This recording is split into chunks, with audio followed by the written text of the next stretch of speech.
The Armenians have been living in their homeland since history first began, as resilient as an ancient tree. Then, in the spring of 1915, the tree was felled. The annihilation of a race was an act for which no word existed. Even now, the true name of genocide is silence. On September 3, 1915, the silence was broken by a single man. Appalled by reports of the atrocities, U.S. Ambassador to Constantinople, Henry Morgenthau, sent out an urgent request for emergency relief to save the lives of Armenians and other nationalities uprooted in the Ottoman collapse. On September 16th, Near East Relief was born. Under the leadership of James Barton and Cleveland Dodge, and with the support of the American people, Near East Relief built a vast network of refugee camps and orphanages, served by volunteers from all across the United States.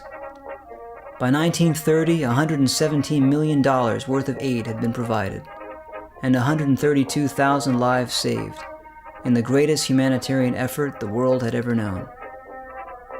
This degree of international philanthropic relief and intervention of sorts in a catastrophic human rights drama that was happening 8,000 miles away was something new. It was an example of the basic philanthropic impulse in the American people.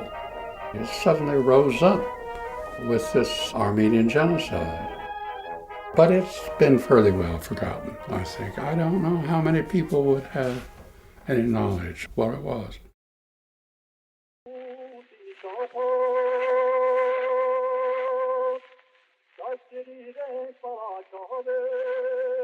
"1915 was just the beginning. In the aftermath of the deportations, an entire nation was homeless. Faced with the need to raise millions of dollars to rescue the survivors, Near East Relief waged a groundbreaking publicity campaign to rally the American people to the cause. The Near East Relief broadcast of the Armenian massacres story was perhaps larger than any human rights representation has ever been, international, I should say, representation has ever been in modern American history. Before long, the Armenians had gone from a people nobody had ever heard of to a household name throughout the country. Clean your plate. Think of the starving Armenians.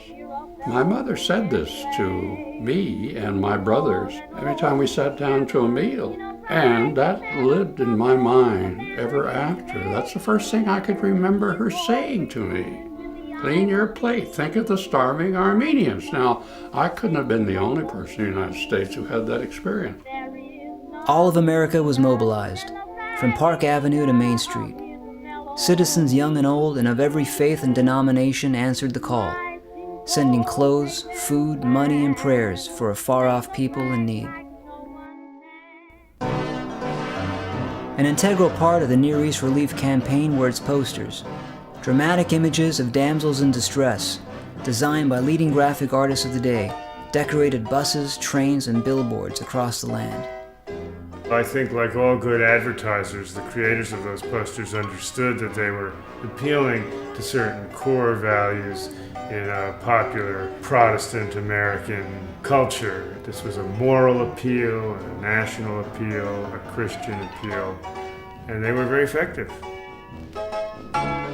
The iconography of the posters reached the silver screen in the Hollywood blockbuster Ravished Armenia, produced by Near East Relief in 1919. The film was based on the memoirs of Aurora Martiganian, a young genocide survivor who played the starring role herself. Sensational and provocative, the movie opened to acclaim in cities around the world, spearheading a drive to raise $30 million.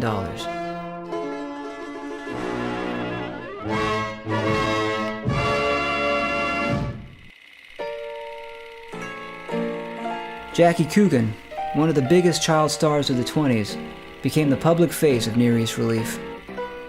Fresh from his success playing a ragamuffin in The Kid, Coogan led a children's crusade to send milk to the real orphans across the sea. Legions of young fans lined up with cans of condensed milk as the price of admission to his movies. Near East Relief was able to seize a child celebrity to create an appeal. So you're seeing the mobilizing of entertainment and celebrities and modern media happening here. It's a very fertile moment in our cultural history. It's a rare poster. I have not seen a copy of this before. Almost a century later, the Near East Foundation has rediscovered a trove of archival material illuminating the forgotten history of Near East relief. This is great stuff. I mean, it opens up a whole bunch of new doors in terms of research. Each one of these people have a story. Each one of them maintained a diary and their own letters, and there's hundreds, if not 1,000, pictures of relief workers in here.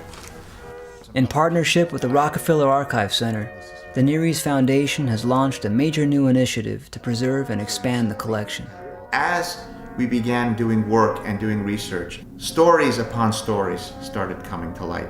We were finding people from all sides, from the Armenian side, those who were descended from survivors, from the relief workers' side, and it was much to my surprise that so much of this material still existed. The Near East Foundation Archives is really a hodgepodge of a variety of information about the foundation and its activities.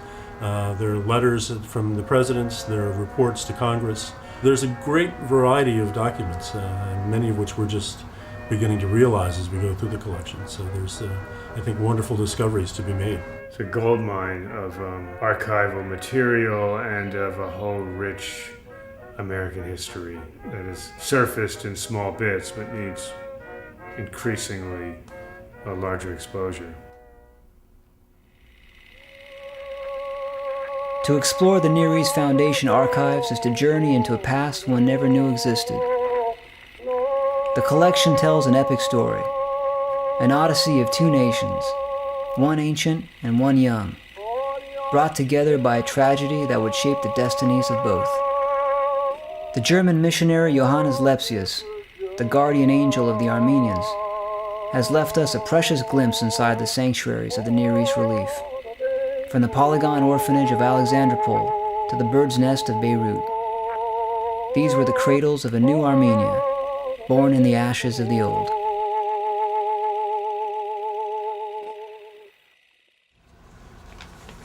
One of the most valuable treasures to have emerged from the archives is a handwritten manuscript by students of the Sahak Mestropian Armenian School in Trabzon. Written in impeccable English, the anthology of short stories and poems captures the reflections of 9 young men coming of age in the orphanage. These texts give us both an insight into the nature of the orphanages as institutions of refuge following genocide, but they also give us a lot of insight into the trauma of survivor experience. Here's a piece by a young boy named Gegem Husisyan. We, the orphans, are gathered as the children of a same house and as brothers. Yes, we treat each other as brothers, but every one is from the native of a different town, a child of different parents. We had all before 5 and 7 years ago.